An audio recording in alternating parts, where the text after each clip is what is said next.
اهو. يا جماعه احنا بنناشد كل المسؤولين، كل الجهات الرسميه اللي ممكن تساعدنا. احنا في المغرب دلوقتي وممنوعين من نزول الماتشات ومحدش فينا عنده حاجه، كلنا سلام. والله العظيم دي مؤامره، والله العظيم كمان مره دي مؤامره ومترتبه لنا من امبارح. والله دي مؤامره ضدنا ومترتبه لنا من امبارح، مش من امبارح، من ساعه ما جينا. بس هم استنوا لما شافونا الاول ان احنا اتاهلنا للسيمي فاينل. اي حد يعرف اي مسؤول ممكن يساعدنا هنا في المغرب يكلمه. اللايف اللي فات وشيروا لللايف اللي فات. اي حد يعرف اي مسؤول ممكن يساعدنا، والنبي يا جماعه ساعدونا. والله العظيم اللي بيحصل ده مؤامره.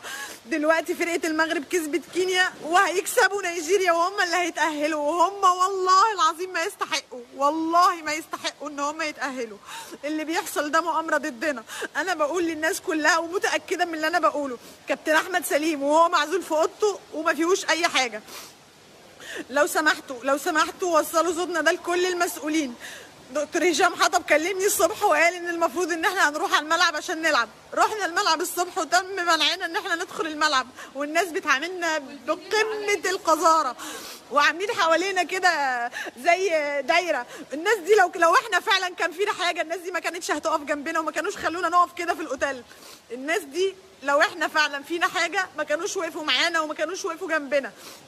انا بقول لكل مسؤول يا جماعه حد يساعدنا. احنا دلوقتي موجودين قاعدين اهو قدام الاوض، كلنا قاعدين، محدش داخل اوضته لحد ما نعرف. اهو كل اللعيبه قاعده ايه لحد ما نشوف قرار الدوله هيعمل ايه.